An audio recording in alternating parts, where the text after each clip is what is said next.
Boa tarde. Apresentação da segunda parte sobre sensores do organismo humano e as leis da natureza. Só para esclarecer, que se eu tomar uma aguinha aqui, a metodologia que eu uso para a internet é de uma forma de simplificar a linguagem, porque você atende público diverso, pessoas com todo tipo de grau de escolaridade, de entendimento. Então eu busco primeiro dar noções básicas, de elementos bem simples, tijolinho da construção mesmo, buscando conceitos, instrumentos de enciclopédia, de pesquisa na internet, que as pessoas tenham acesso fácil e de entendimento também. Na segunda parte, eu faço uma imersão um pouco mais profunda nos conceitos, mas essa imersão ela vai atingir uma parte de imersão média e mais profunda. Então, para essa parte da imersão média e mais profunda, é necessário ir lá na parte 1, no meu entendimento, para que qualquer pessoa que veja na internet consiga dar continuidade ao aprofundamento dos conceitos e das ideias que eu estou passando, ok? Então, convém ver lá a parte 1 que eu coloquei para vocês. Retomando algumas coisas que eu passei na parte 1, a explicação do que seja transdução de energia, né? Que é a conversão de energia de um tipo em outro, e o elemento energia é um elemento físico, é um elemento necessário a todo tipo de processo dentro do organismo humano, dentro do universo como um todo, né? Para crescimento, mudança de postura, e envolve também a microestrutura, como é o comportamento microestrutural daquelas estruturas que estão envolvidas naquele processo de mudança. Falei um pouco de leis de Planas e vou retomar a lei de Planas aí. A parte de energia que ficou dentro dos conceitos das leis de Planas, mas parece que isso não foi detalhado até agora. Então, esse detalhamento eu estou dando aqui na internet, concatenando essas ideias, ok? Então, entender o que é transdução de energia é isso. Uma energia pode se transformar em outra, há o caminho inverso, né? Você pode voltar aquele processo, transformando novamente na energia de origem, por exemplo, elétrica e mecânica, mecânica e elétrica, assim como qualquer outro tipo de energia existente. Essa transformação essa conversão é chamada de transdução. Esse mecanismo também faz parte do mecanismo biológico das nossas células, nossos tecidos. Então, a transdução ocorre no universo como um todo, e nós somos parte disso, né? E o que eu, voltando um pouquinho à parte 1, para introduzir a parte 2, média e mais profunda, é que esses conceitos são utilizados em sistemas tecnológicos. Por quê? Todos os inventos, todas as descobertas partem das leis da natureza. E as leis da natureza contêm exatamente física e matemática e esses conceitos que eu introduzi na parte 1. Por favor, eu insisto, retornem lá nos conceitos da parte 1 para poder emergir tanto na parte média quanto a mais profunda dessas explicações que eu vou dar. Voltando à piezoeletricidade, que é a capacidade de converter uma energia mecânica em energia elétrica e vice-versa, tem sempre o caminho inverso, né, da conversão, em cristais, cerâmicas, alguns polímeros, em tecidos biológicos como osso, DNA, etc. E eu introduzi um pouco da lisozima, que é um cristal presente na saliva, na lágrima, em alguns fluidos, alguns fluidos que existem no corpo humano, no organismo humano, e ela tem um efeito antibacteriano, por quê?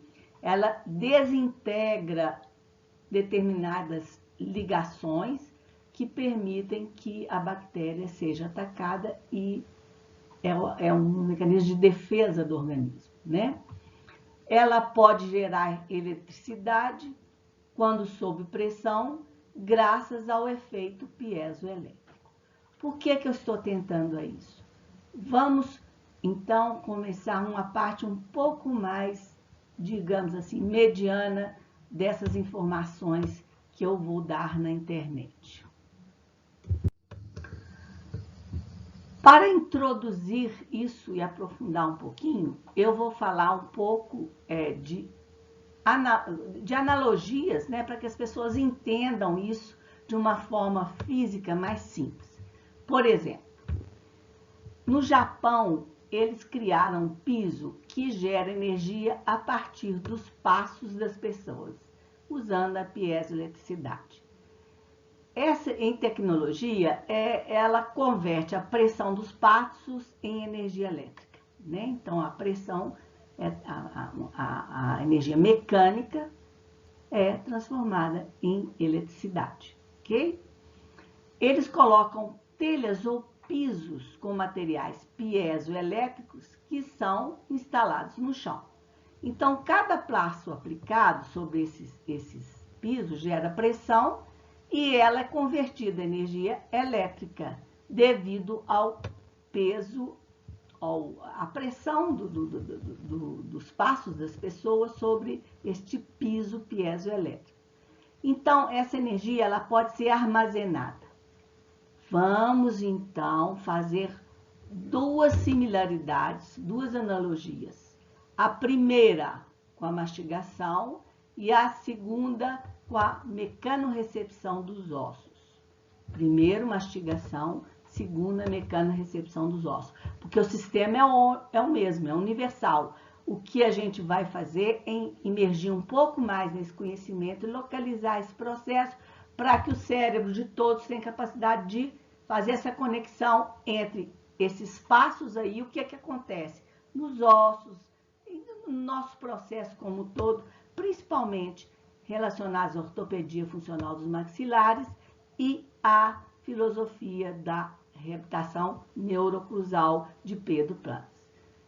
Isso, quando ele determinou na mastigação leis que governavam o crescimento e a maturidade do sistema estomatognático, nós estamos vendo aqui, relacionados à função, à geometria e à forma, nós vamos ver aqui uma imersão no nível médio do conhecimento disso, ok? Espero que os senhores gostem e me dê o feedback, como sempre peço. Então, nós temos aí, eu coloquei duas coisas orgânicas como exemplos, a lisozima e a hidroxiapatita, que é presente nas estruturas mais resistentes, como o osso humano, por exemplo, né? Então, nós vemos aqui as tríades, força, pressão e área, que se você tem dois elementos, você calcula o outro, já disse isso nas outras aulas, vocês podem procurar lá. E aí, em relação às leis de Newton, força, massa e aceleração. Qual a relação entre essas entidades, essas tríades que estão presentes na ortopedia funcional dos maxilares e na reabilitação neurocruzal também, assim como na ortodontia, mas eu vou especificar em relação a essas duas primeiras. Atenção, principalmente para os professores que estão sempre formando novos profissionais em todas as áreas. Então, eu já comecei lá na internet. Para a internet, eu coloco desde o ponto inicial, dos primeiros tijolinhos, vou crescendo, aumentando o número de tijolinhos para poder fazer uma base concreta. Então, nós vemos aqui a diferença entre crescimento ósseo e remodelamento ósseo em relação às leis da física. E a tensão de von Mises é uma dessas formas de estabelecer essa diferença.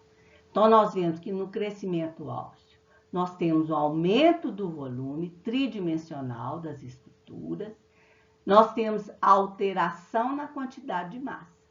No remodelamento ósseo, que é um processo de maturidade do osso, é um processo de defesa do osso, ele leva tempo, nós temos que o volume total permanece praticamente constante e não há praticamente uma alteração na quantidade de massa. Então, crescimento ósseo em termos energéticos é uma coisa, remodelamento ósseo é outra. Tem a ver com mecanorecepção? Claro que sim.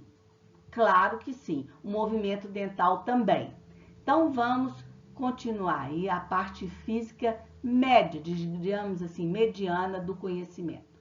Diferença entre crescimento ósseo e remodelamento ósseo.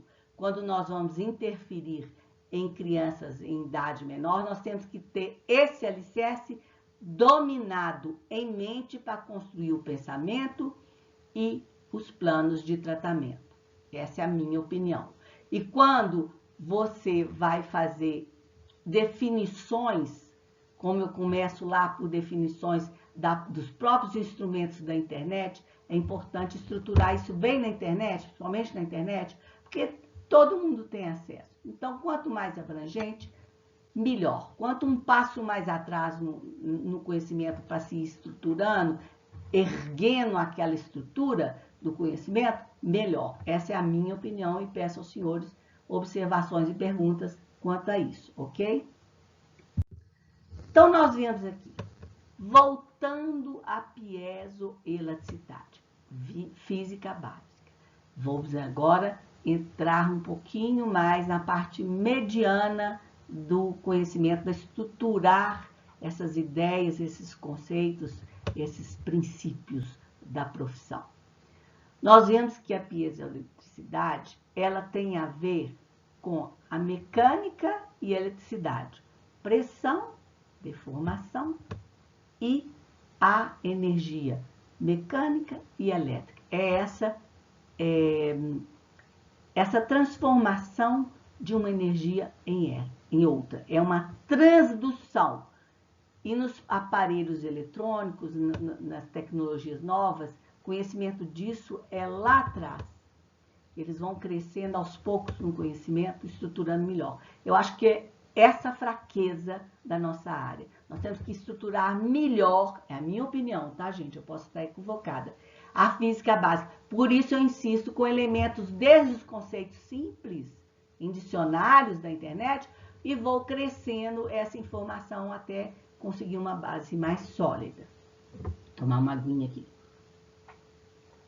Então, nós vemos que nós temos na piezoeletricidade o caminho inverso também. Você pode pegar a energia elétrica e transformar em energia mecânica. Você pode fazer a reversão, o caminho inverso em relação à energia e aos processos. Então, nós vemos aqui que tudo tem a ver com pressão.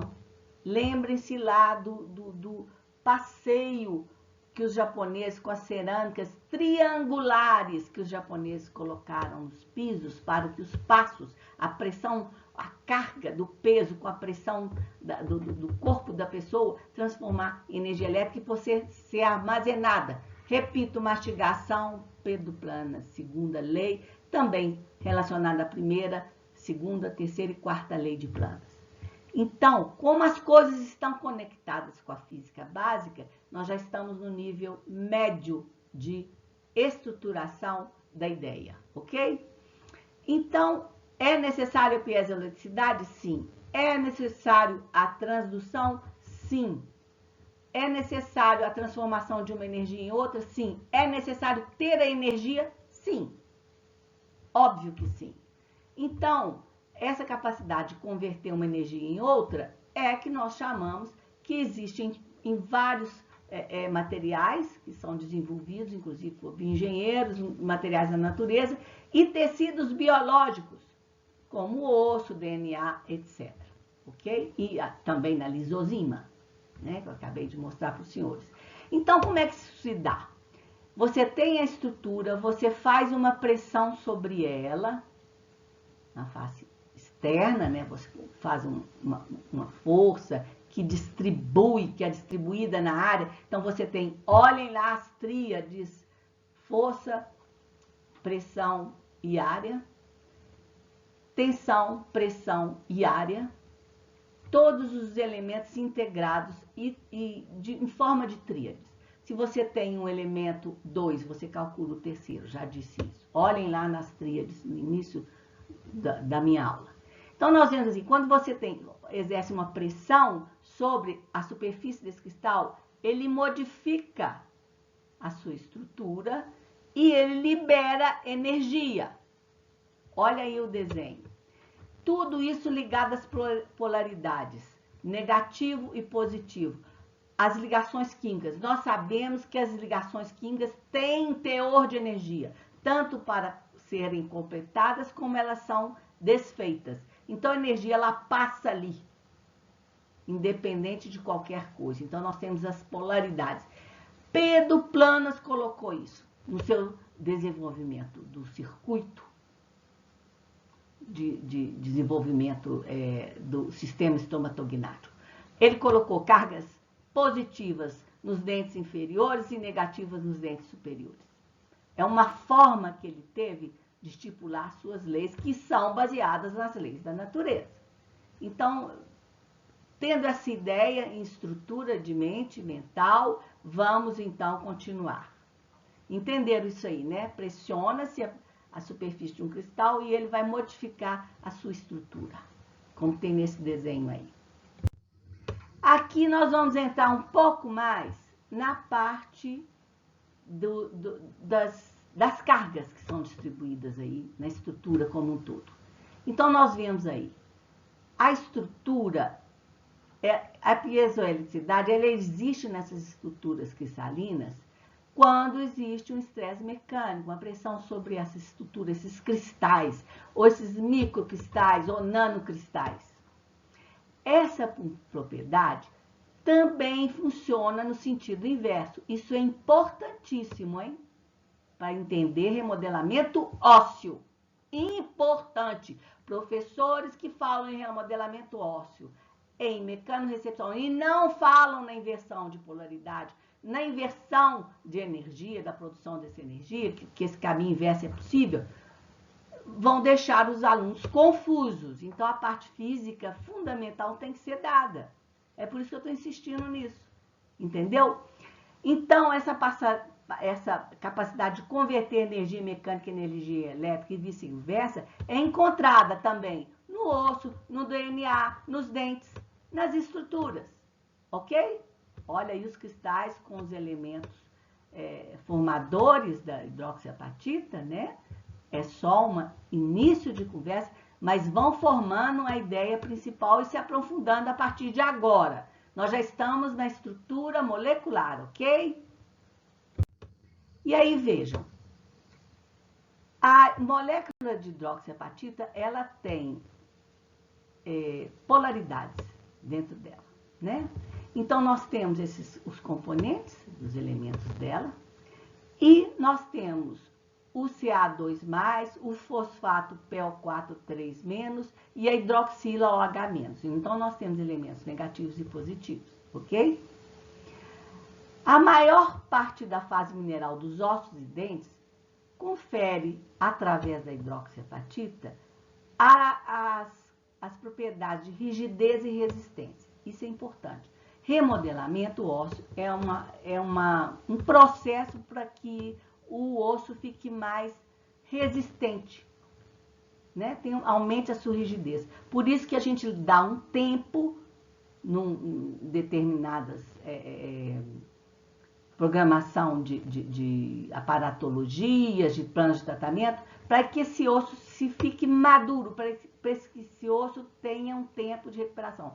Isso é um mecanismo de defesa do osso. Tem que dar um tempo para que esse osso imaturo vá adquirindo maior rigidez e maior resistência, né? E aí também tem a capacidade de alguns íons ser substituídos na parte medicamentosa, na parte de biomateriais, na parte de entendimento do que acontece em algumas patologias, como, por exemplo, a osteoporose. Então, isso aí, como eu disse, é um aprofundamento molecular do primeiro tijolinho que vem lá da parte conceitual da palavra, como estímulo, por exemplo. Então, vão vendo aí, eu tenho as minhas aulas, por favor, aqui não fiquem, não tenham, assim, inibição de me mandar perguntas, por favor. Eu fico muito feliz e muito realizada com perguntas, principalmente de colegas meus que têm o mesmo nível de conhecimento que eu tenho, ou maior do que eu tenho. E percebem que essas lacunas entre os tijolinhos podem causar muito prejuízo na profissão, no dia a dia e na parte das premissas. Muito prejuízo. É isso que, no meu entendimento, está acontecendo, ok? Aí nós vemos aí, em relação aos cristais, as propriedades. Eu falei anisotropia, isotropia e ortotropia. Isotropia, quando o comportamento é igual nas 3 direções. A anisotropia é comportamento igual em 2 direções, diferente em uma. E ortotropia, comportamento diferente em todas as direções. Então, quando você faz pressão numa direção, você pode ter isotropia, anisotropia ou ortotropia. As propriedades elétricas têm a ver com isso, né? Então, o material piezoelétrico, ele pode ter comportamentos diferentes. De repente, você está estruturando o comportamento de um osso, você tem que entender se ele está sendo levado como uma anisotropia ou como uma ortotropia. Os métodos científicos utilizados, por exemplo, métodos infinitos, eles, na grande maioria, eles estudam o osso com um comportamento anisotrópico. Mas, na realidade, existe estudo já comprovando que o comportamento do osso é ortotrópico. Nas 3 direções, ele tem comportamento diferente, dependendo de qual direção que é feito. Então, isso é importante? É. Para a premissa? É. Para analisar os aparelhos que são utilizados, para analisar a reabilitação neurocruzal, as leis de planas? Perfeitamente. É necessário? Sim. Então, nós vemos aí, eu vou utilizar agora um estudo de 2017, tem aí o nome, vocês podem ter acesso também, mostrando que a piezoelectricidade da hidroxiapatita não é um fenômeno isolado. Ela faz parte de uma resposta complexa que envolve outros componentes da matriz óssea, como o colágeno. Então, nós vemos aí que o colágeno também tem essa piezoeletricidade, né? E ela é fundamental para o comportamento do osso, principalmente na região de remodelação óssea, no crescimento também, é claro, né?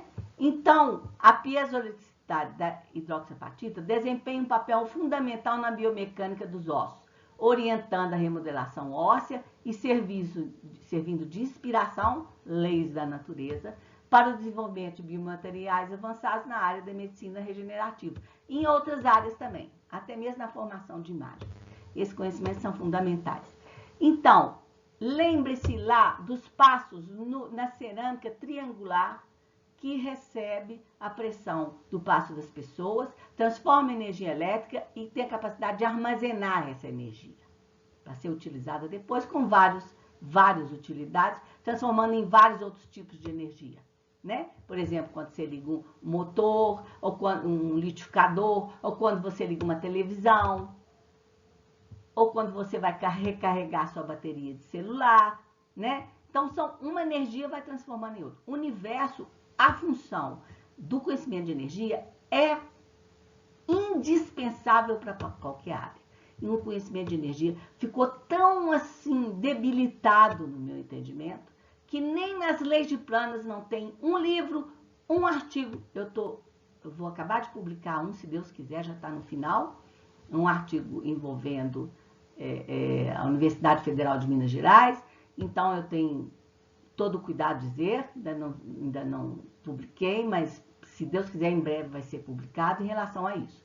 Então, eu peço atenção aos formadores de profissionais, que prestem muita atenção em relação a esses conceitos que vêm lá do tijolinho primário. E eu já estou no aprofundamento, já na estrutura molecular, mostrando isso, ok? Então, nós vemos aqui que a piezoeletricidade induzidas nos cristais de hidroxiapatita no osso, ele pode interferir em todo o processo. incluindo as artérias que estão ao componente endotelial, né, as células ao componente endotelial, que tem também estrutura polares, positivas e negativas. Isso está publicado, podem, se quiser, fazer uma imersão nisso aí, mas sem saber lá daquele passinho da pessoa com a carga em cima da cerâmica triangular para transformar energia, pressão, energia mecânica, energia elétrica, que é a energia que o cérebro utiliza, que os neurônios vão entender através da energia elétrica, da eletricidade, os impulsos, tudo. Como que vai entender? Eu não sei. Eu espero que mandem mais perguntas que eu possa clarear um pouco mais. Isso aí, sem esse conhecimento da física básica, sem esse conhecimento das polaridades, da transformação dessa energia em uma e da capacidade de voltar a ser energia, tanto a conversão de energia pelo processo da transdução e da piezoeletricidade, eu não sei como entender isso. Eu não consigo mais. Então, por favor, me ajudem nesse processo aí, ok? Então, nós vemos aí, é interessantíssimo ver desenhado numa curvatura de osso, pode ser osso longo, mas pode ser, por exemplo, a mandíbula, eu vou mostrar para vocês, onde está a carga negativa e positiva. Áreas de compressão e tração. Áreas de compressão, elas vão acumular energia. Áreas de tração vão emitir energia. Então, é o processo, a lei de Hooke, e é o sistema massa-mola-amortecedor. De tudo. Isso é universal, é leis da natureza. Então, vejam aí como que isso é visto, né?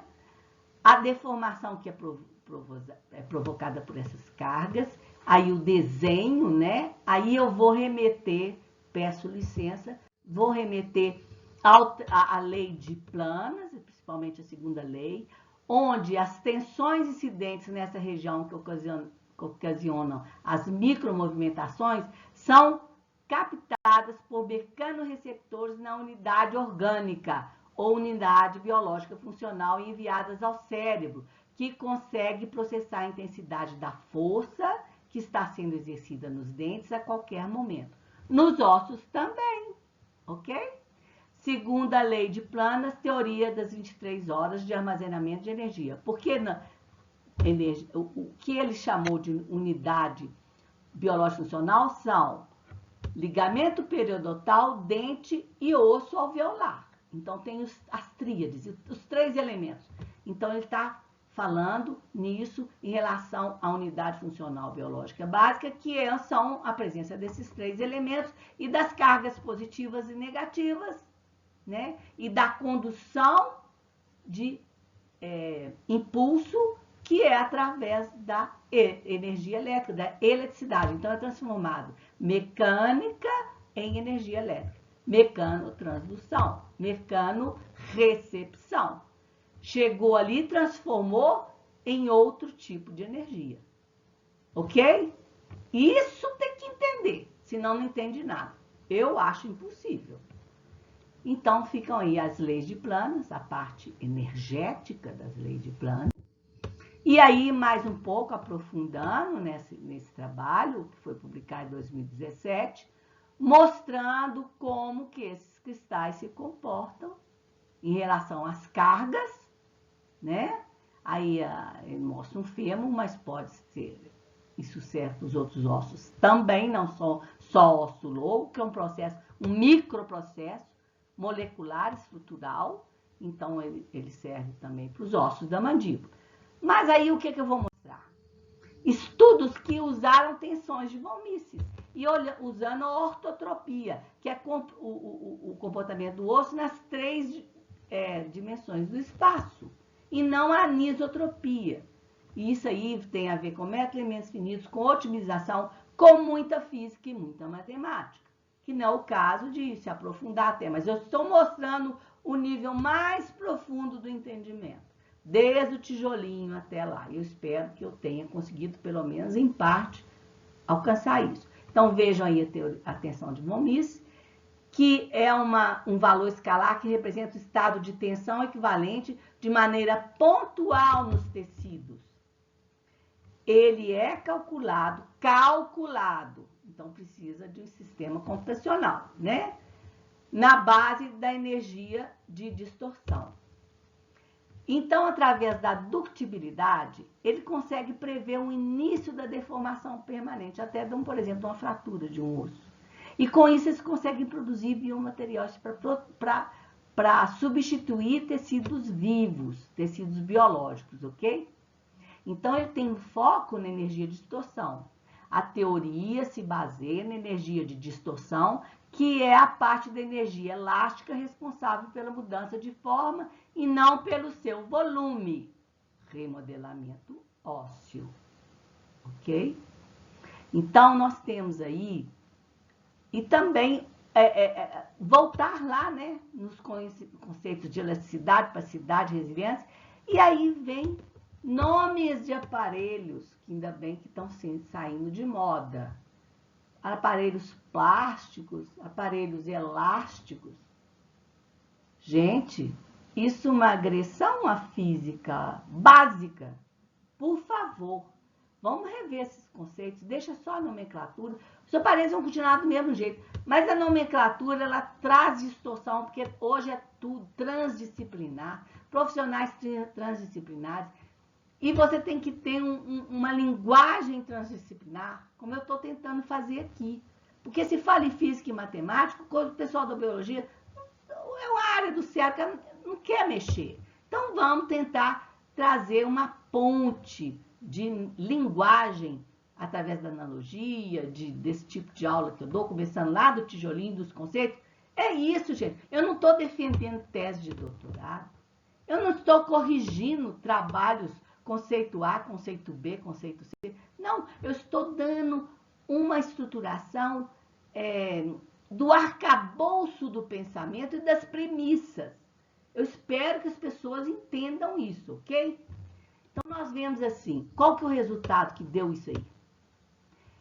Quando você calcula através de métodos de elementos finitos, você introduz a ortotropia, o que acontece? Dá uma diferença, inclusive você localiza as regiões de maiores tensões e menores tensões. O que acontece? Aí nós vimos, por exemplo, que a força traumática localizada no ângulo da mandíbula lateromedial resultou em uma extensa concentração de tensão ocupando parte do corpo mandibular, a partir da região do primeiro premolar até o ramo da mandíbula, em azul, que eu coloquei aí. Isso foi um resultado de um trabalho feito que está na internet, ok? Utilizando métodos de elementos finitos e ortotropia. Mas é possível medir isso, sim. Então, é entender o que significa essas áreas de tensões e qual o resultado através da transformação de energia, da conversão da parte que pode reverter de uma energia a outra, e que a célula, a molécula, a célula, o tecido, ele precisa de energia para qualquer processo. Para o crescimento, a quantidade de energia é uma. Para o remodelamento, gasta-se energia também, mas é outra quantidade de energia, não é? Para crescer, energia a 1000. Remodelar também gasta energia. Mas, por isso, os idosos também têm um percentual mais baixo, né, de remodelamento ósseo, mas ele persiste. E se não tem remodelamento ósseo, tem aí uma baixa de energia, porque não faz exercício físico, não se alimenta bem, por várias causas que são complexas, você tem osteoporose e agora até a perda de memória, né? A parte cognitiva que Pedro Plana já falava nela. É a neurocognição. Então, eu vou parar por aqui, porque eu sou apaixonada por esse negócio, aí eu vou trazendo um nó, emendando no outro e fica uma confusão. Eu tenho que frear a minha vontade de explicar tudo e começar das estruturas do tijolinho e entrando assim nível básico, médio e mais aprofundado. Porque senão vira uma confusão. Eu espero que eu tenha conseguido pelo menos isso. Eu agradeço todos a oportunidade de me ouvir. Mandem perguntas, por favor. Pode perguntar o que quiser, tá bom? E vão lá ver a primeira parte, que agora aqui nós já estamos entrando no nível mais profundo, ok? Um beijo. Obrigada, gente. Tchauzinho para todo mundo, ok?